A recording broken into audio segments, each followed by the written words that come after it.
കേരള സർക്കാർ ഡിപ്പാർട്ട്മെൻറ്റുകളിൽ ജോലി ചെയ്യുന്ന ഏത് ജീവനക്കാരനും പ്രത്യേകിച്ച് ക്ലർക്കുമാർ അറിഞ്ഞിരിക്കേണ്ട ബേസിക്കായ കാര്യങ്ങളാണ് വീഡിയോ സീരീസിൽ ഉൾപ്പെടുത്തിയിരിക്കുന്നത്. അതായത് ഒരാൾ സർക്കാർ സർവീസിൽ പ്രവേശിക്കുന്നത് മുതൽ റിട്ടയർമെൻറ്റ് വരെയുള്ള ഭാഗങ്ങൾ അടങ്ങുന്നതാണ് ഈ സീരീസ്. ഈ ലിസ്റ്റിൽ കാണുന്ന ഓരോ വിഷയവും വളരെ സിമ്പിളായി വിശദീകരിക്കുകയും അവ പ്രാക്ടിക്കലായി ചെയ്യുന്നതിന് ഏതു സമയത്തും ഒരു റെഫറൽ വീഡിയോ ആയി ഉപയുക്തമാക്കുക എന്നതാണ് ഈ വീഡിയോയുടെ പ്രധാന ലക്ഷ്യം. ഈ ലിസ്റ്റിലെ 9ാമത്തെ പാർട്ടായ പെൻഷൻ അഥവാ റിട്ടയർമെൻറ്റ് ബെനഫിറ്റ്സ് എന്ന അത്യന്തം പ്രധാനപ്പെട്ട വിഷയമാണ് ഈ വീഡിയോയിൽ വിശദീകരിക്കുന്നത്. ഇതിൻ്റെ കണ്ടൻറ്റ് 4 പ്രധാന ഭാഗങ്ങളായിട്ടാണ് പറയുക. 1ാമത്തെ ഭാഗത്തിൽ പെൻഷനറി ബെനഫിറ്റ്സിൽ ഉൾപ്പെടുന്ന ഓരോ ടേമും എന്താണ്, എങ്ങനെ ബാധകമാണ് എന്നുള്ളത് ബ്രീഫായി എക്സ്പ്ലെയിൻ ചെയ്യുന്നു.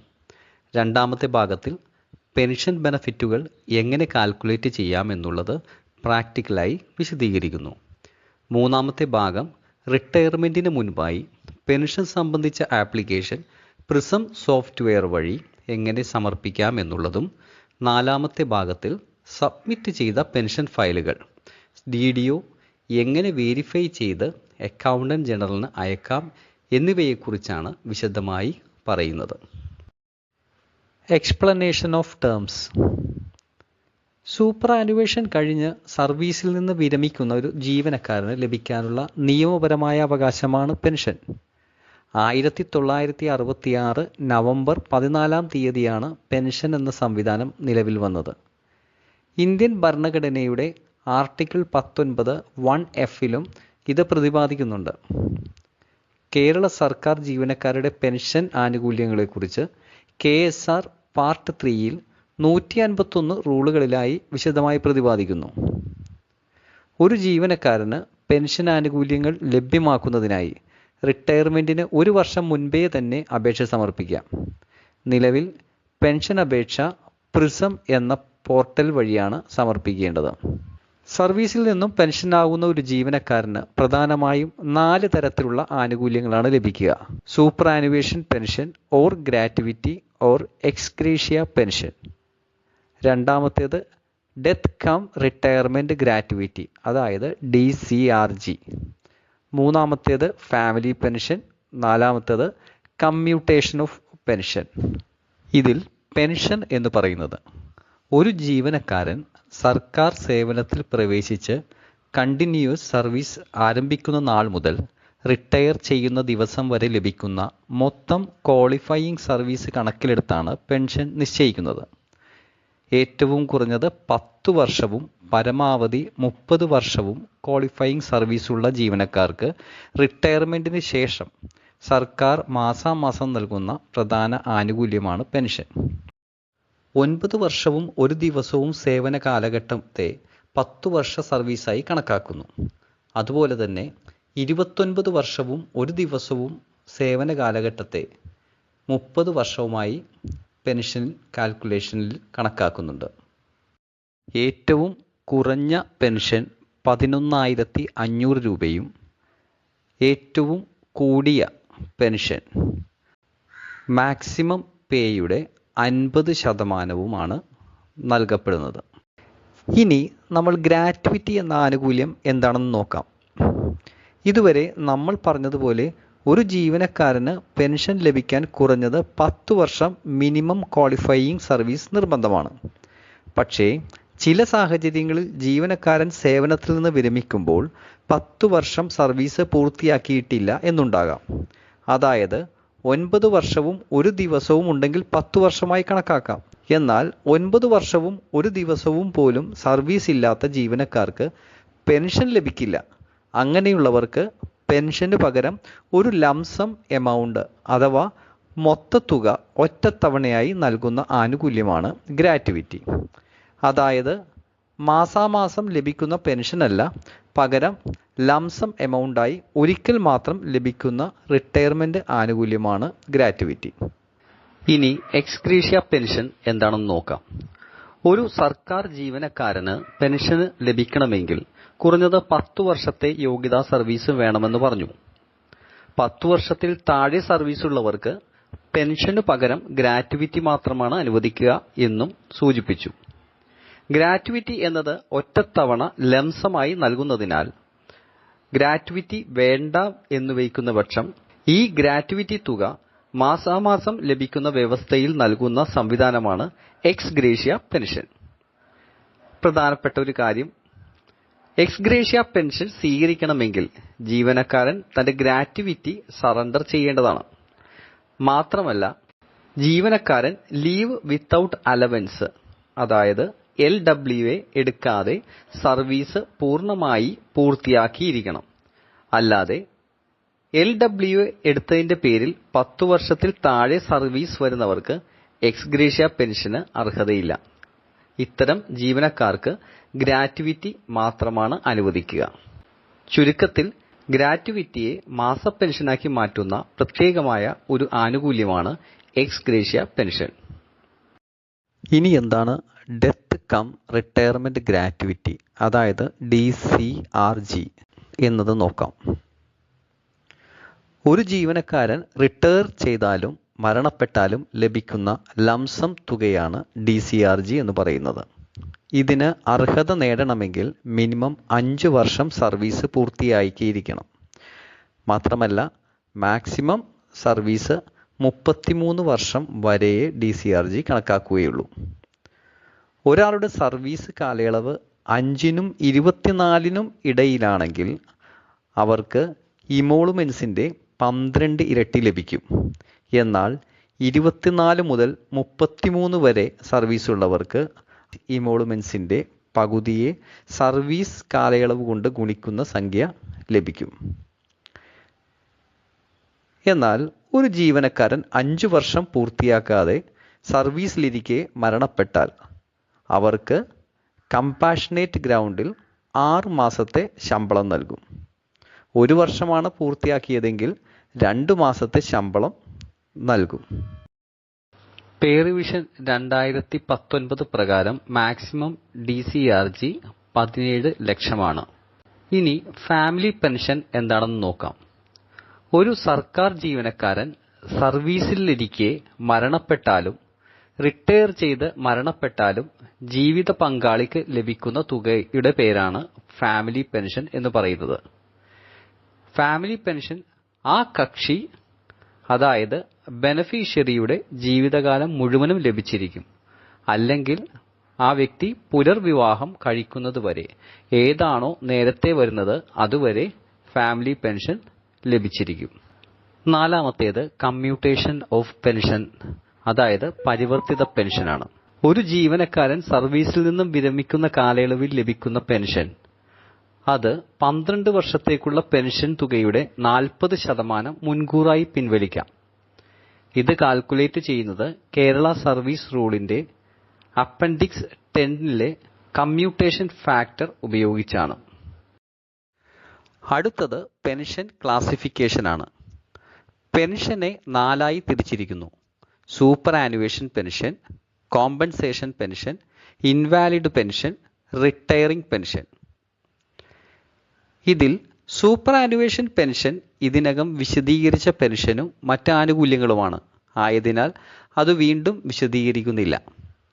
രണ്ടാമതായ കോമ്പൻസേഷൻ പെൻഷൻ എന്നാൽ ഒരു തസ്തിക നിർത്തലാക്കിയാൽ, അതല്ലെങ്കിൽ അബോളിഷ് ചെയ്യപ്പെട്ടാൽ ഈ തസ്തികയിൽ തുടരുന്ന ഉദ്യോഗസ്ഥന് ജോലിയില്ലാതാകും. അങ്ങനെയുള്ളവർക്ക് 2 ഓപ്ഷനുകളാണ് ലഭിക്കുക.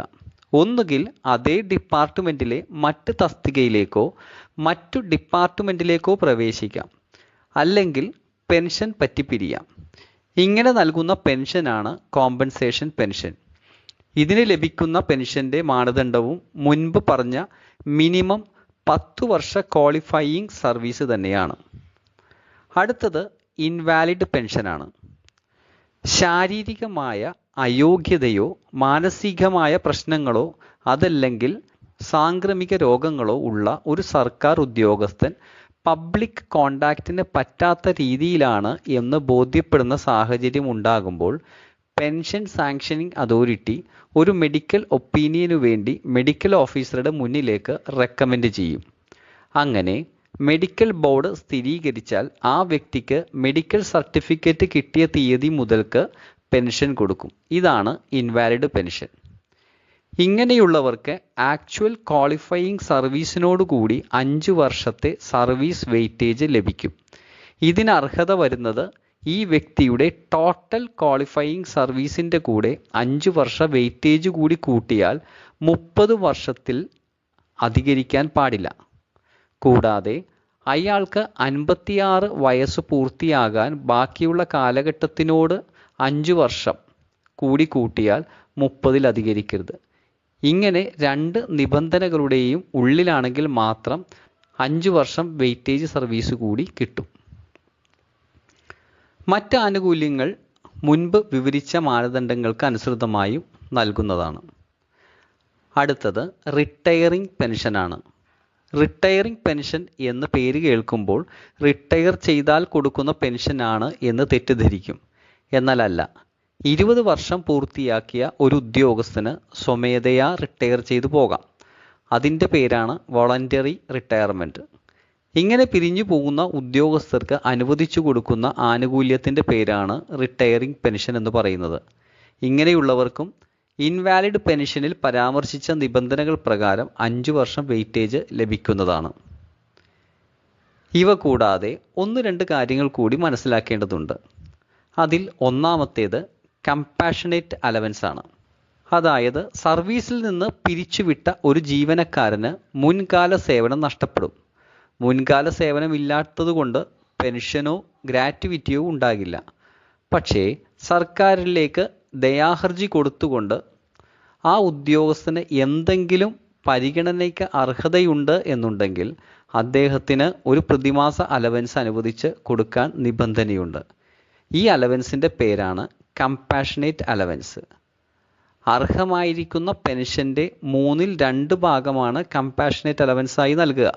2019 പേ റിവിഷൻ പ്രകാരം മിനിമം കമ്പാഷനേറ്റ് അലവൻസ് എന്നത് 11,500 പ്ലസ് DA ആണ്. ഇത് കാലാകാലങ്ങളിലെ മാറ്റത്തിന് വിധേയമാണ്. അടുത്തതായി പ്രൊവിഷണൽ പെൻഷൻ എന്താണെന്ന് നോക്കാം. പ്രൊവിഷണൽ പെൻഷൻ എന്ന് പറഞ്ഞാൽ ഡിപ്പാർട്ട്മെൻറ്റ് കേസുകളോ ഓഡിറ്റ് തടസ്സവാദങ്ങളോ തീർപ്പാക്കുന്നതിന് മുൻപ് ഒരു ഉദ്യോഗസ്ഥൻ റിട്ടയർ ചെയ്താൽ ആ വ്യക്തിക്ക് അർഹമായിരിക്കേണ്ട പെൻഷൻ്റെ അത്രയും തുക അനുവദിച്ചു കൊടുക്കുന്നതിനെയാണ് പ്രൊവിഷണൽ പെൻഷൻ എന്ന് പറയുന്നത്. പക്ഷേ അവർക്ക് DCRG കൊടുക്കുകയില്ല. ഇവർക്ക് അർഹമായ 12 വർഷ പെൻഷൻ്റെ 40% കമ്മ്യൂട്ട് ചെയ്തെടുക്കുകയും ചെയ്യാം. അടുത്തതായി ആൻറ്റിസിപ്പേറ്ററി പെൻഷൻ എന്താണെന്ന് നോക്കാം. ഡിപ്പാർട്ട്മെൻ്റൽ കേസുകളോ അല്ലെങ്കിൽ ജുഡീഷ്യൽ കേസുകളോ പെൻഡിംഗ് ആയ ജീവനക്കാർ റിട്ടയർ ചെയ്തു പോവുകയും കേസ് തീർപ്പാക്കുകയും ചെയ്തിട്ടില്ലെങ്കിൽ ആ ഉദ്യോഗസ്ഥന് അനുവദിച്ചു കൊടുക്കുന്ന പെൻഷനെയാണ് പ്രതീക്ഷിത പെൻഷൻ അഥവാ ആൻറ്റിസിപ്പേറ്ററി പെൻഷൻ. ഇത് 6 മാസത്തേക്ക് മാത്രമാണ് അനുവദിച്ചു കൊടുക്കുക.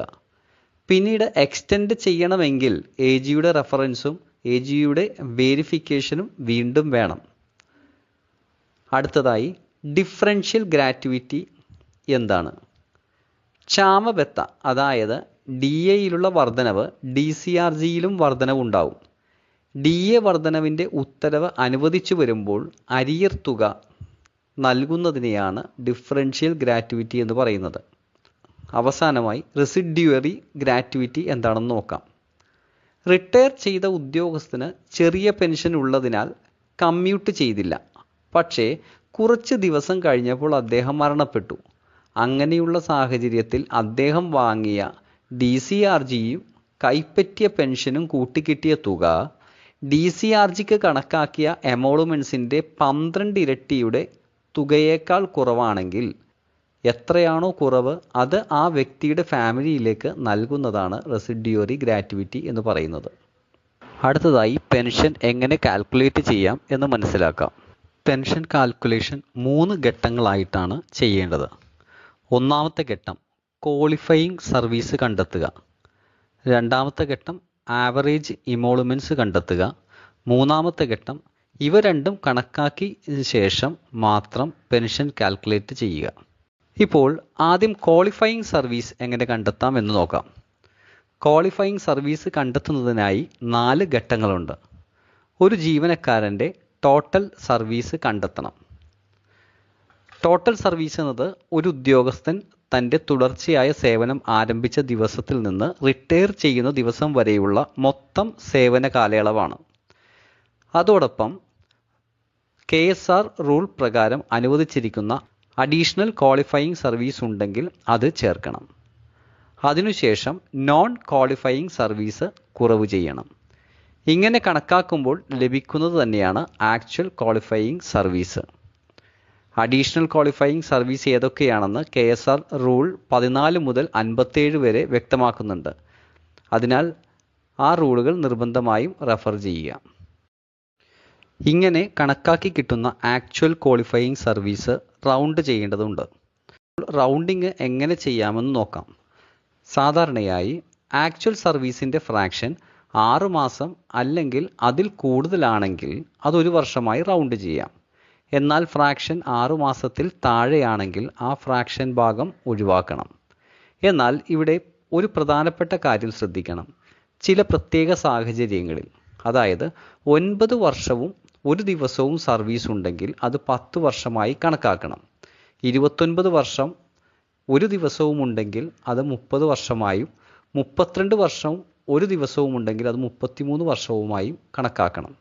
അതായത് പരമാവധി പെൻഷൻ ലഭിക്കുന്ന വർഷപരിധിയിലേക്ക് പ്രവേശിക്കുന്ന സാഹചര്യങ്ങളിൽ 1 ദിവസമെങ്കിലും അധികമായി ഉണ്ടെങ്കിൽ അടുത്ത മുഴുവൻ വർഷമായി കണക്കാക്കേണ്ടതാണ്. അതുകൊണ്ട് ആക്ച്വൽ സർവീസ് കാണുമ്പോൾ ജാഗ്രത പാലിക്കേണ്ടതാണ്. അടുത്തതായി ആവറേജ് ഇമോളുമെന്റ്സ് എങ്ങനെ കണക്കാക്കാം എന്ന് നോക്കാം. ആവറേജ് ഇമോളുമെന്റ്സ് കണക്കാക്കുന്നതിനായി സൂപ്പറാനുവേഷൻ തീയതിക്ക് മുൻപുള്ള അവസാന 10 മാസത്തെ ശമ്പളമെടുത്ത് അതിനെ 10 കൊണ്ട് ഹരിച്ച് കിട്ടുന്ന തുകയാണ് ആവറേജ് ഇമോളുമെന്റ്സ്. ഒരു കാര്യം പ്രത്യേകം ശ്രദ്ധിക്കണം. ഇത് റിട്ടയർമെന്റ് തീയതിക്ക് മുമ്പുള്ള 10 മാസത്തെ ശമ്പളമല്ല, സൂപ്പറാനുവേഷൻ തീയതിക്ക് മുമ്പുള്ള 10 മാസത്തെ ശമ്പളമാണ് എടുക്കേണ്ടത്. അതുകൊണ്ട് ആദ്യം നമ്മൾ മനസ്സിലാക്കേണ്ടത് എന്താണ് സൂപ്പറാനുവേഷൻ, എന്താണ് റിട്ടയർമെന്റ്. സൂപ്പറാനുവേഷൻ എന്നത് ഒരു സർക്കാർ ഉദ്യോഗസ്ഥന്റെ റിട്ടയർമെന്റ് പ്രായമായ 56 വയസ്സ് പൂർത്തിയാക്കുന്ന ദിവസമാണ് സൂപ്പറാനുവേഷൻ ഡേറ്റ് എന്ന് പറയുന്നത്. എന്നാൽ റിട്ടയർമെന്റ് എന്നത് 56 വയസ്സാകുന്നതിന് മുൻപ് ഒരു ഉദ്യോഗസ്ഥന് വോളണ്ടറി റിട്ടയർമെന്റ് എടുത്തു പോകാവുന്നതാണ്. അങ്ങനെ വോളണ്ടറി റിട്ടയർമെന്റ് എടുക്കുന്ന ദിവസമാകാം, അല്ലെങ്കിൽ ചില വിഭാഗങ്ങളിൽ, ഉദാഹരണത്തിന് അധ്യാപകർക്ക് 56 വയസ്സ് പൂർത്തിയാക്കിയാലും അക്കാദമിക് വർഷം പൂർത്തിയാക്കുന്നതുവരെ തുടരാവുന്നതാണ്. അത്തരം സാഹചര്യത്തിൽ യഥാർത്ഥ സേവനം അവസാനിക്കുന്ന ദിവസമാണ് റിട്ടയർമെന്റ് ഡേറ്റ്. ജൂലൈ മാസത്തിൽ 56 വയസ്സ് പൂർത്തിയാകുന്ന ഒരു അധ്യാപകനെ എടുത്താൽ അദ്ദേഹത്തിന്റെ സൂപ്പറാനുവേഷൻ ഡേറ്റ് ജൂലൈയും എന്നാൽ റിട്ടയർമെന്റ് ഡേറ്റ് അടുത്ത മാർച്ച് 31-നുമായിരിക്കും. ഇങ്ങനത്തെ സാഹചര്യങ്ങളിൽ ജൂലൈക്ക് മുൻപുള്ള 10 മാസത്തെ ശമ്പളമാണ് എടുക്കേണ്ടത്. ഇനി നമുക്ക് പെൻഷൻ എങ്ങനെ കണക്കാക്കാം എന്ന് നോക്കാം. പെൻഷൻ കണക്കാക്കുന്നതിന് മുൻപ് ആദ്യം ചെയ്യേണ്ടത് ആവറേജ് ഇമോളുമെന്റ്സിന്റെ 50% കണ്ടെത്തുക എന്നതാണ്. ഒരു ഓഫീസറിന് 30 വർഷമോ അതിൽ കൂടുതലോ ക്വാളിഫയിങ് സർവീസ് ഉണ്ടെങ്കിൽ അവരുടെ പെൻഷൻ ആവറേജ് ഇമോളുമെന്റ്സിന്റെ 50% ആയിരിക്കും. അതായത് 30 വർഷം പൂർത്തിയാക്കിയ ഉദ്യോഗസ്ഥന് ഫുൾ പെൻഷൻ ലഭിക്കും. എന്നാൽ 30 വർഷത്തിൽ താഴെ ക്വാളിഫയിങ് സർവീസ് ഉള്ള ഉദ്യോഗസ്ഥനാണെങ്കിൽ പെൻഷൻ കണക്കാക്കേണ്ട formula 50% of average emoluments into qualifying service divided by 30 എന്ന രീതിയിലാണ്. ഇങ്ങനെ കാൽക്കുലേറ്റ് ചെയ്ത് കിട്ടുന്ന പെൻഷൻ തുകയിലെ ഏതൊരു ഫ്രാക്ഷനും അടുത്ത പൂർണ്ണസംഖ്യയിലേക്ക് റൗണ്ട് ചെയ്യണം. ഫ്രാക്ഷൻ 5 പൈസയായാലും 10 പൈസയായാലും അത് താഴേക്കല്ല, മുകളിൽ പൂർണ്ണ രൂപയിലേക്ക് റൗണ്ട് ചെയ്യണം. മിനിമം പെൻഷൻ 11,500 രൂപ. മാക്സിമം പെൻഷൻ മാക്സിമം പേയുടെ 50%-വുമായിരിക്കും. DCRG തുക എങ്ങനെയാണ് കണക്കാക്കുന്നത് എന്ന് നോക്കാം. DCRG ലഭിക്കണമെങ്കിൽ കുറഞ്ഞത് 5 വർഷവും ക്വാളിഫയിങ് സർവീസ് ഉണ്ടായിരിക്കണം. പരമാവധി ക്വാളിഫയിങ് സർവീസ് 33 വർഷം വരെയാണ്. ഒരു ജീവനക്കാരൻ സൂപ്പറാനുവേഷൻ ആകുന്ന മാസത്തിലെ ബേസിക് പേ പ്ലസ് DA ചേർന്ന തുകയുടെ പകുതിയെ ക്വാളിഫയിങ് സർവീസുമായി ഗുണിക്കുമ്പോൾ ലഭിക്കുന്ന സംഖ്യയാണ് DCRG തുക. DCRGക്ക് മിനിമം പരിധിയില്ല. കണക്കാക്കി ലഭിക്കുന്ന തുക അതേപടി നൽകുന്നതാണ്.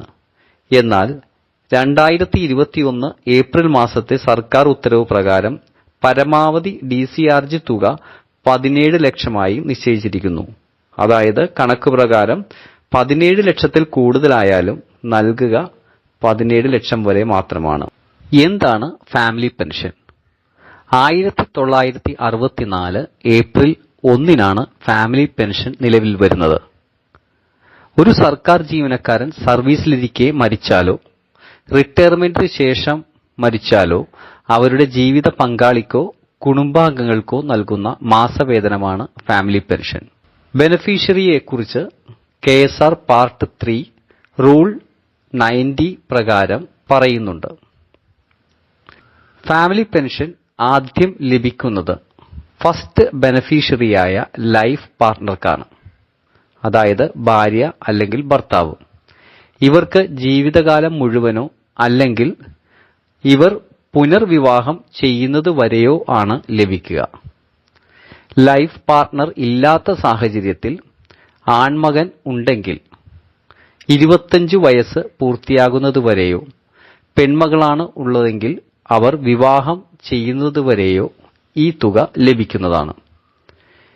വിവാഹിതനല്ലാത്ത ജീവനക്കാരനാണെങ്കിൽ മാതാപിതാക്കൾക്ക് ഫാമിലി പെൻഷൻ ലഭിക്കും. ഒരു കന്യാസ്ത്രീയാണ് ജീവനക്കാരിയെങ്കിൽ അവർക്ക് നിയമപരമായ ഫാമിലി ഇല്ലാത്തതിനാൽ ഫാമിലി പെൻഷൻ അനുവദിക്കപ്പെടില്ല. സാധാരണ ഫാമിലി പെൻഷൻ തുക എന്നത് സൂപ്പറാനുവേഷൻ സമയത്തെ ബേസിക് പേ പ്ലസ് സ്പെഷ്യൽ പേ ഉണ്ടെങ്കിൽ അത് പ്ലസ് പേഴ്സണൽ പേ എന്നിവയുടെ 30% നൽകുക. ഫാമിലി പെൻഷൻ പറയുമ്പോൾ ഹയർ റേറ്റ് ഓഫ് ഫാമിലി പെൻഷനും കൂടിയുണ്ട്. അതെന്താണെന്ന് വിവരിക്കുക. ജീവനക്കാരൻ സർവീസിലിരിക്കെ മരണപ്പെട്ടാൽ മരണപ്പെട്ട ദിവസം വരെയുള്ള ശമ്പളം നൽകും. അതിന് പിറ്റേ ദിവസം മുതൽ ഫാമിലി പെൻഷൻ ആരംഭിക്കും. ഈ സാഹചര്യത്തിൽ ആദ്യ 7 വർഷം basic pay plus personal pay plus special പേയുടെ 50% ഫാമിലി പെൻഷനായി ലഭിക്കും. അതിനുശേഷം അത് 30% കുറയും. പെൻഷനറാണ് മരണപ്പെട്ടതെങ്കിൽ പെൻഷൻ അഡ്വാൻസായി നൽകുന്നതുകൊണ്ട് മരണപ്പെട്ട മാസത്തിനു ശേഷം വരുന്ന അടുത്ത മാസം മുതൽക്കാണ് ഫാമിലി പെൻഷൻ ലഭിക്കുക. ഇവർ 63 വയസ്സ് പൂർത്തിയാകുന്നതിന് മുൻപാണ് മരണപ്പെടുന്നതെങ്കിൽ ബെനഫിഷ്യറിക്ക് പെൻഷനർ ലഭിച്ചിരുന്ന പെൻഷൻ തുക അതേപടി പെൻഷനർ 63 വയസ്സാകുമായിരുന്ന ദിവസത്തേക്ക് വരെ ലഭിക്കും. അതിനുശേഷം മേൽ പറഞ്ഞതുപോലെ basic pay plus special pay plus personal പേയുടെ 30% കുറയും. എന്താണ് കമ്മ്യൂട്ടേഷൻ ഓഫ് പെൻഷൻ? സേവനത്തിൽ നിന്ന് വിരമിക്കുന്ന ഒരു ജീവനക്കാരന് ലഭിക്കേണ്ട പ്രതിമാസ പെൻഷൻ തുകയിൽ നിന്നും ഒരു നിശ്ചിത ശതമാനം മുൻകൂറായി, അതായത് ഒരു വലിയ തുകയായി ഒറ്റത്തവണ കൈപ്പറ്റാൻ സാധിക്കുന്ന തുകയാണിത്. 1/3/2006 മുതൽ നിലവിൽ വന്ന നിയമപ്രകാരം ഒരാൾക്ക് തന്റെ അർഹമായ പെൻഷന്റെ പരമാവധി 40% വരെ കമ്മ്യൂട്ട് ചെയ്യാൻ സാധിക്കും. ജീവനക്കാരനെതിരെ ഡിസിപ്ലിനറി നടപടികൾ നിലവിലുണ്ടെങ്കിൽ കമ്മ്യൂട്ടേഷൻ അനുവദിക്കുന്നതല്ല എന്ന കാര്യം പ്രത്യേകം ശ്രദ്ധിക്കണം. കമ്മ്യൂട്ടേഷൻ തുകയ്ക്ക് പ്രത്യേക പരിധിയില്ല. കമ്മ്യൂട്ടേഷനുള്ള അപേക്ഷ നിങ്ങൾ വിരമിക്കുന്നതിന് മുൻപോ പെൻഷൻ അപേക്ഷയോടൊപ്പമോ നൽകാം. ഇനി അതല്ലെങ്കിൽ വിരമിച്ച് 1 വർഷത്തിനുള്ളിലും അപേക്ഷ സമർപ്പിക്കാവുന്നതാണ്. കമ്മ്യൂട്ടേഷൻ തുക കണക്കാക്കുന്നതിനായി KSR പാർട്ട് 3 അപ്പൻഡിക്സ് 10 നൽകിയിട്ടുള്ള കമ്മ്യൂട്ടേഷൻ ഫാക്ടർ എന്ന പട്ടികയാണ് ഉപയോഗിക്കുന്നത്. ഇത് വിരമിക്കുന്ന ആളിന്റെ അടുത്ത ജനന തീയതിയിൽ അയാൾക്ക് പൂർത്തിയാകുന്ന വയസ്സിന്റെ അടിസ്ഥാനത്തിലാണ് ഈ ഫാക്ടർ നിശ്ചയിച്ചിരിക്കുന്നത്. അതുകൊണ്ട് തന്നെ വിരമിക്കുന്ന പ്രായം ഇവിടെ വളരെ പ്രധാനമാണ്. ഉദാഹരണത്തിനായി 56 വയസ്സിൽ റിട്ടയർഡ് ആകുന്ന ഒരു ഉദ്യോഗസ്ഥന്റെ അടുത്ത ജന്മദിനം എന്നത് 57 വയസ്സാണ്. ഇത് കമ്മ്യൂട്ടേഷൻ ഫാക്ടറിൽ 57 വയസ്സിന് നേരെ കാണുന്ന വാല്യൂ എടുക്കേണ്ടതാണ്. ഈ വാല്യൂ അർഹമായ പെൻഷന്റെ 40% കൂടെ ഗുണിച്ച് അതിനെ 12 കൊണ്ട് ഗുണിക്കുമ്പോൾ കിട്ടുന്ന തുകയാണ് കമ്മ്യൂട്ടേഷൻ തുക. എന്തുകൊണ്ടാണ് 12 കൊണ്ട് ഗുണിക്കുന്നത് എന്ന് വെച്ചാൽ വയസ്സിന് നേരെ കാണുന്ന കമ്മ്യൂട്ടേഷൻ ഫാക്ടർ എത്രയെന്ന് നോക്കുക. അത് റൗണ്ട് ഓഫ് ചെയ്യുമ്പോൾ കിട്ടുന്ന സംഖ്യയാണ് ഈ 12. കമ്മ്യൂട്ടേഷന് വേണ്ടി എടുത്ത 40% പെൻഷൻ തുകയിൽ നിന്നും കുറച്ച് കിട്ടുന്ന തുകയായിരിക്കും പിന്നീട് 12 വർഷത്തേക്ക് ലഭിക്കുക. ഇതാണ് റെഡ്യൂസ്ഡ് പെൻഷൻ എന്ന് പറയുന്നത്. 12 വർഷത്തിന് ശേഷം മുഴുവൻ പെൻഷൻ തുകയും ലഭിക്കുന്നതാണ്. കേരള സർക്കാർ ജീവനക്കാരുടെ പെൻഷൻ അപേക്ഷ പ്രിസം പോർട്ടൽ വഴി എങ്ങനെ ചെയ്യാം എന്നുള്ളതാണ് ഇനി പറയുന്നത്. കേരള സർക്കാർ സർവീസിൽ നിന്നും വിരമിക്കുന്ന ജീവനക്കാർക്ക് ഇപ്പോൾ പെൻഷൻ ബുക്കിന് പകരം prism pension information system management എന്ന ഓൺലൈൻ പോർട്ടൽ വഴിയാണ് പെൻഷൻ അപേക്ഷ സമർപ്പിക്കേണ്ടത്. റിട്ടയർമെന്റിന് 1 വർഷം മുൻപ് തന്നെ ഈ നടപടികൾ ആരംഭിക്കാവുന്നതാണ്. ഇത് എങ്ങനെ ലളിതമായി പൂർത്തിയാക്കാം എന്ന് നോക്കാം. അപേക്ഷ തുടങ്ങുന്നതിന് മുൻപ് താഴെ പറയുന്നവയുടെ സ്കാൻ ചെയ്ത സോഫ്റ്റ് കോപ്പികൾ JPG ഫോർമാറ്റിൽ കയ്യിൽ കരുതുക. രജിസ്ട്രേഷൻ ആരംഭിക്കുന്നതിന് മുൻപായി prism.kerala.gov.in എന്ന വെബ്സൈറ്റ് സന്ദർശിക്കുക. അവിടെ ലോഗിൻ ടാബിൽ ക്ലിക്ക് ചെയ്യുമ്പോൾ രജിസ്ട്രേഷൻ എന്ന ഓപ്ഷൻ കാണാം. നിങ്ങളുടെ പെൻ യൂസർ നെയിമായി നൽകുക. ജനനത്തീയതി DDMMYY എന്ന ഫോർമാറ്റിൽ നൽകി ചെക്ക് ക്ലിക്ക് ചെയ്യുക. അപ്പോൾ അടുത്ത ഇന്റർഫേസിലേക്ക് വരികയും അവിടെ സ്പാർക്കിലെ വിവരങ്ങൾ അതേപടി വന്നിട്ടുള്ളതായി കാണുവാൻ കഴിയും. മൊബൈൽ നമ്പറോ ഇമെയിലോ മാറ്റമുണ്ടെങ്കിൽ തിരുത്താം. തുടർന്ന് ജനറേറ്റ് OTP നൽകി മൊബൈലിൽ വരുന്ന OTP ഉപയോഗിച്ച് വാലിഡേറ്റ് ചെയ്യുക. രജിസ്ട്രേഷൻ പൂർത്തിയായാൽ പാസ്വേഡ് നിങ്ങളുടെ രജിസ്റ്റേർഡ് മൊബൈൽ നമ്പറിലേക്ക് നോഡൽ ഓഫീസർ വഴി ലഭിക്കുന്നതാണ്. 5 തരം രജിസ്ട്രേഷനുകൾ പോർട്ടലിൽ ലഭ്യമാണ്. നിങ്ങൾ ഒരു ജീവനക്കാരൻ എന്ന നിലയിൽ റിട്ടയറിംഗ് എംപ്ലോയി എന്ന ഓപ്ഷൻ വേണം തിരഞ്ഞെടുക്കാൻ. പെൻഷന്റെ ഈ ഫയലിംഗ് എങ്ങനെയാണെന്ന് നോക്കാം.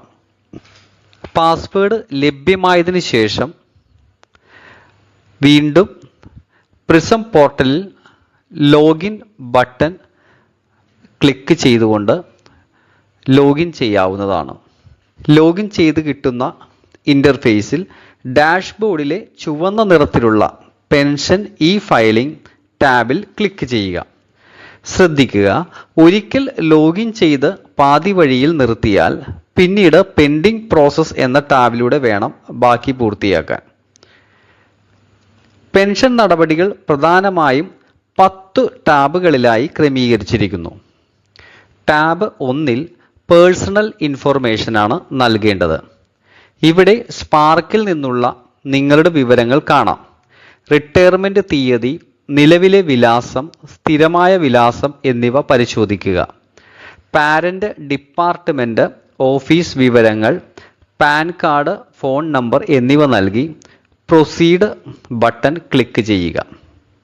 അപ്പോൾ ടാബ് 2 പോകുന്നതായിരിക്കും. ടാബ് 2 നോമിനേഷൻ ഡീറ്റെയിൽസ് ആണ് വരുന്നത്. ഏറ്റവും പ്രധാനപ്പെട്ട ഭാഗമാണിത്. ഇവിടെ 4 കാര്യങ്ങളാണ് ഫില്ല് ചെയ്യേണ്ടത്. Family pension, life time arrears, DCRG, commutation. ഇവയുടെ നോമിനേഷൻ വിവരങ്ങളാണ് ഈ ടാബിൽ നൽകേണ്ടത്. ഫാമിലി പെൻഷനിൽ പങ്കാളിയോ 25 വയസ്സിന് താഴെയുള്ള കുട്ടികളോ ആശ്രിതരായ മാതാപിതാക്കൾ അല്ലെങ്കിൽ ശാരീരിക മാനസിക വെല്ലുവിളി നേരിടുന്നവർ ഇവയിൽ അർഹരായവരെ ചേർക്കാവുന്നതാണ്. Life time arrears add button click ചെയ്താൽ കിട്ടുന്ന ഫീൽഡുകളിൽ പെൻഷൻ കുടിശ്ശിക സ്വീകരിക്കാനുള്ള നോമിനിയുടെ വിവരങ്ങൾ നൽകാവുന്നതാണ്. അടുത്തതായി DCRGയുടെ ആഡ് ബട്ടണിൽ ക്ലിക്ക് ചെയ്ത് കിട്ടുന്ന ഫീൽഡിൽ മരണാനന്തര പെൻഷൻ ആനുകൂല്യത്തിനുള്ള നോമിനിയും പെർസെൻറ്റേജും നമുക്ക് നൽകി മുന്നോട്ട് പോകാവുന്നതാണ്. ഇതിൽ അവസാനത്തെ കമ്മ്യൂട്ടേഷൻ എന്ന ഭാഗത്ത് പെൻഷൻ കമ്മ്യൂട്ടേഷൻ സംബന്ധിച്ച നോമിനേഷൻ നൽകി പ്രൊസീഡ് ബട്ടൺ ക്ലിക്ക് ചെയ്ത് അടുത്ത പേജിലേക്ക് വരാവുന്നതാണ്. ഇനി വരുന്ന മൂന്നാമത്തെ ടാബിൽ നമ്മൾ നേരത്തെ കരുതി വച്ചിരുന്ന പെൻഷനറുടെ passport size photo, family photo, signature, thumb impression എന്നിവയാണ് അപ്ലോഡ് ചെയ്യേണ്ടത്. ഫോട്ടോ അപ്ലോഡ് ചെയ്തതിന് ശേഷം താഴേക്ക് സ്ക്രോൾ ചെയ്യുമ്പോൾ കമ്മ്യൂട്ടേഷൻ എന്നൊരു ഓപ്ഷൻ കാണാം. അതിൽ യെസ് നൽകിയാൽ നമുക്ക് പെൻഷൻ കമ്മ്യൂട്ട് ചെയ്യാനുള്ള ഓപ്ഷൻ അവിടെ കാണിക്കുന്നതായിരിക്കും. അതിൽ എത്ര ശതമാനം വേണമെന്നും മാക്സിമം 40% വരെ കമ്മ്യൂട്ട് ചെയ്യാൻ സാധിക്കുകയുള്ളൂ. ആയതിനാൽ എത്രയാണ് എന്നുള്ളതും താഴെ ഏത് ട്രഷറിയിൽ നിന്നാണ് കൈമാറേണ്ടത് എന്നുള്ളതും രേഖപ്പെടുത്തിയതിന് ശേഷം പ്രൊസീഡ് ബട്ടൺ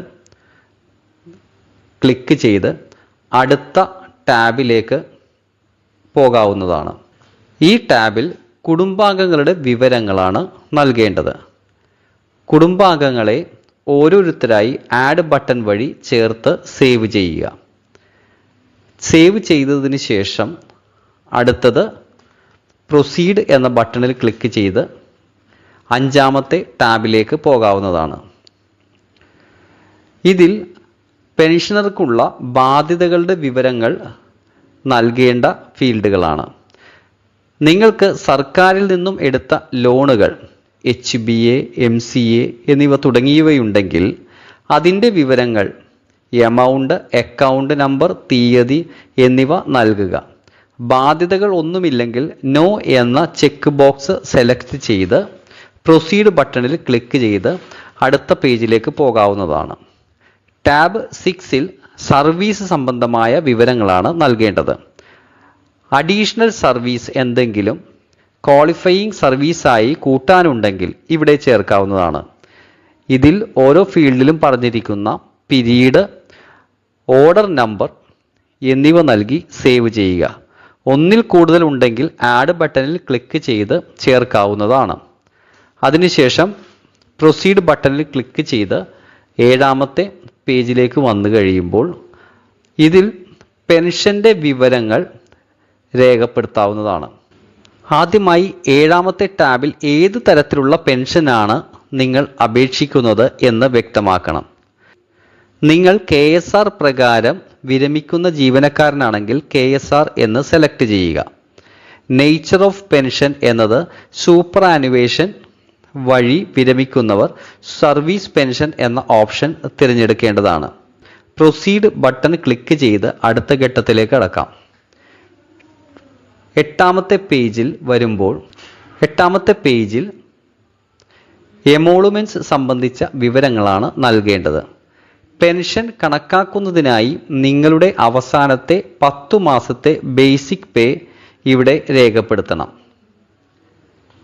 ആഡ് ബട്ടണിൽ ക്ലിക്ക് ചെയ്ത് ഓരോ മാസത്തെയും ശമ്പള വിവരങ്ങൾ ചേർക്കാവുന്നതാണ്. മാറ്റങ്ങൾ ശ്രദ്ധിക്കുക. ഈ 10 മാസത്തിനിടയിൽ നിങ്ങൾക്ക് ഇൻക്രിമെൻറ്റോ പ്രൊമോഷനോ ലഭിച്ചിട്ടുണ്ടെങ്കിൽ ബേസിക് പേയിൽ വരുന്ന മാറ്റങ്ങൾ പ്രത്യേകം വരികളായി ആഡ് ചെയ്യേണ്ടതാണ്. വിവരങ്ങൾ കൃത്യമായി നൽകിയ ശേഷം പ്രൊസീഡ് ബട്ടൺ അമർത്തുക. അടുത്ത പേജിൽ DCRGയും കമ്മ്യൂട്ടേഷനും സംബന്ധിച്ച വിവരങ്ങളാണ് നൽകേണ്ടത്. അവസാന ശമ്പളം, വിരമിക്കുന്ന സമയത്തെ നിങ്ങളുടെ അടിസ്ഥാന ശമ്പളവും DAയും ചേർന്ന തുക ആദ്യത്തെ കോളത്തിൽ രേഖപ്പെടുത്തുക. ഇതിൽ ശ്രദ്ധിക്കേണ്ട ഒരു കാര്യം കമ്മ്യൂട്ടേഷൻ ഫാക്ടർ സെലക്ട് ചെയ്യുന്ന കാര്യത്തിലാണ്.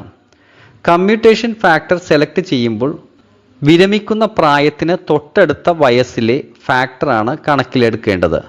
ഉദാഹരണത്തിന് 56 വയസ്സിൽ വിരമിക്കുന്നവർ 57 വയസ്സിന് നേരെയുള്ള 11.10 എന്ന ഫാക്ടർ വേണം തിരഞ്ഞെടുക്കാൻ. മറ്റു പ്രായത്തിൽ വിരമിക്കുന്നവരും ഇതേപോലെ തൊട്ടടുത്ത വയസ്സ് നോക്കി ഫാക്ടർ നൽകുക. താഴെ നിങ്ങൾക്ക് സർക്കാരിലേക്ക് എന്തെങ്കിലും തുക തിരിച്ചടക്കാനുണ്ടെങ്കിൽ യെസ് എന്ന് നൽകി വിവരങ്ങൾ രേഖപ്പെടുത്തുക. ബാധ്യതകളൊന്നുമില്ലെങ്കിൽ നോ അല്ലെങ്കിൽ 0 എന്ന് രേഖപ്പെടുത്തി പ്രൊസീഡ് ബട്ടൺ ക്ലിക്ക് ചെയ്യാവുന്നതാണ്. പ്രൊസീഡ് ബട്ടൺ ക്ലിക്ക് ചെയ്ത് അവസാനത്തെ ഘട്ടത്തിലേക്ക് വരിക. ഈ ഘട്ടം വെരിഫിക്കേഷനും സബ്മിഷനും വേണ്ടിയിട്ടുള്ളതാണ്. സബ്മിറ്റ് ചെയ്യുന്നതിന് മുൻപ് വ്യൂ ഡ്രാഫ്റ്റ് പെൻഷൻ ബുക്ക് എന്ന ലിങ്കിൽ ക്ലിക്ക് ചെയ്ത് അപേക്ഷയിൽ നൽകിയ വിവരങ്ങൾ മുഴുവൻ ശരിയാണെന്ന് ഒരിക്കൽ കൂടി പരിശോധിക്കാവുന്നതാണ്. എല്ലാം കൃത്യമെങ്കിൽ അപേക്ഷ സബ്മിറ്റ് ചെയ്യാം. അതിനായി താഴെ കാണുന്ന whether the details entered the draft ഈ പെൻഷൻ ബുക്ക് കറക്റ്റ് എന്നതിന് താഴെയുള്ള 2 ഓപ്ഷനുകളിൽ യെസ് രേഖപ്പെടുത്തുക. അപ്പോൾ താഴെ ഡിക്ലറേഷൻ വരുന്നതായിരിക്കും. അതിൽ ചെക്ക് ബോക്സ് ചെക്ക് ചെയ്തുകൊണ്ട് താഴെ കാണുന്ന ഓഫീസ് സെലക്ട് ചെയ്ത് കൊടുക്കുക. ഓഫീസ് ഡീറ്റെയിൽസ് സെലക്ട് ചെയ്തതിന് ശേഷം കാണുന്ന ഈ സൈൻ എന്ന ചെക്ക് ബോക്സിൽ ക്ലിക്ക് ചെയ്ത് സബ്മിറ്റ് കൊടുക്കുമ്പോൾ OTP രജിസ്റ്റേർഡ് മൊബൈലിലേക്ക് വരികയും OTP രേഖപ്പെടുത്തി സബ്മിറ്റ് ചെയ്ത് പ്രോസസ്സ് കംപ്ലീറ്റ് ആക്കാവുന്നതുമാണ്.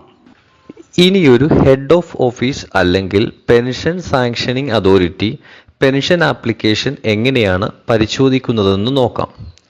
അതിനായി ഹെഡ് ഓഫ് ഓഫീസ് അല്ലെങ്കിൽ പെൻഷൻ സാങ്ഷനിങ് അതോറിറ്റിയിൽ ലോഗിൻ ചെയ്യേണ്ടതാണ്. ഹോം പേജിൽ ഡാഷ്ബോർഡിൽ കാണുന്ന ഈ ഇൻബോക്സിലായിരിക്കും ആപ്ലിക്കേഷൻ വരുന്നത്. അത് കാണുന്നതിന് ഇൻബോക്സ് ക്ലിക്ക് ചെയ്യുക. അവിടെ ആപ്ലിക്കേഷൻ എന്ന ഓപ്ഷൻ ക്ലിക്ക് ചെയ്യുക. ഓരോ പേജുകളും ഇവിടെ കാണുവാൻ സാധിക്കും. ഓരോ പേജുകളും പരിശോധിച്ച് നൽകിയ വിവരങ്ങൾ കൃത്യമാണെന്ന് ഉറപ്പുവരുത്തിയ ശേഷം പ്രൊസീഡ് ക്ലിക്ക് ചെയ്യുക. അടുത്ത പേജായ ഡിക്ലറേഷൻ എന്ന പേജിൽ ഒരു ഓഫീസിൽ ചാർജുള്ള ഉദ്യോഗസ്ഥന് മറ്റൊരു ഓഫീസിൽ ചാർജ് ഉണ്ടെങ്കിൽ ആ ഓഫീസിലുള്ളവരുടെ അപേക്ഷകൾ വരുമ്പോൾ whether holding additional charge of this office എന്ന ഓപ്ഷന് താഴെയുള്ള ചെക്ക് ബോക്സ് ക്ലിക്ക് ചെയ്ത് തുടർന്ന് വരുന്ന ഫീൽഡുകളിൽ കൃത്യമായ വിവരങ്ങൾ എൻ്റർ ചെയ്ത് നൽകേണ്ടതാണ്. തുടർന്ന് അവസാന പേജിൽ AG പെൻഷൻ എന്ന് സെലക്ട് ചെയ്ത് ഈ സൈൻ ക്ലിക്ക് ചെയ്ത് OTP രേഖപ്പെടുത്തി സബ്മിറ്റ് ബട്ടൺ ക്ലിക്ക് ചെയ്യുക. അയച്ചതിനു ശേഷം ഈ ആപ്ലിക്കേഷന്റെ വിശദാംശങ്ങൾ കാണുന്നതിന് സെൻഡ് എന്ന ഓപ്ഷൻ ക്ലിക്ക് ചെയ്യുക. Retired employee, receiving authority, pension sanctioning authority എന്നിവർ സാക്ഷ്യപ്പെടുത്തിയ അപേക്ഷയുടെ PDF രൂപം ഇടതുഭാഗത്തുള്ള സാങ്ഷൻ എന്ന മെനുവിന് കീഴിലുള്ള RA HOD PSA എന്ന ലിങ്ക് ക്ലിക്ക് ചെയ്ത് വിശദാംശങ്ങൾ ലഭ്യമാക്കാവുന്നതാണ്. ലഭിക്കണമെങ്കിൽ ഹോം പേജിലെ AG ഓതറൈസ്ഡ് എന്ന ഐക്കണിൽ ക്ലിക്ക് ചെയ്ത് AG ഓതറൈസ്ഡ് പെൻഷനർ എന്ന പേജിലേക്ക് എത്താവുന്നതാണ്. ഈ പേജിലെ ഡിപ്പാർട്ട്മെൻറ്റും മന്തും ഇയറും നൽകി ഡാറ്റ സെർച്ച് ചെയ്ത് കണ്ടുപിടിക്കാവുന്നതാണ്. ഈ ലിസ്റ്റിൽ സാങ്ഷൻ ചെയ്തു വന്നിട്ടുണ്ടെങ്കിൽ അതാത് ഹെഡ് ഓഫ് ഓഫീസ് അല്ലെങ്കിൽ പെൻഷൻ സാങ്ഷനിങ് അതോറിറ്റിയുടെ ലോഗിനിൽ കയറി ഇൻറ്റിമേഷൻ എന്ന ടാബിൽ ക്ലിക്ക് ചെയ്ത് pension payment order, gratuity payment order, commutation payment order എന്നിവ PDF രൂപത്തിൽ ഡൗൺലോഡ് ചെയ്തെടുക്കാവുന്നതാണ്. ഇത്രയുമാണ് പെൻഷനെ പറ്റി പറയാനുള്ളത്.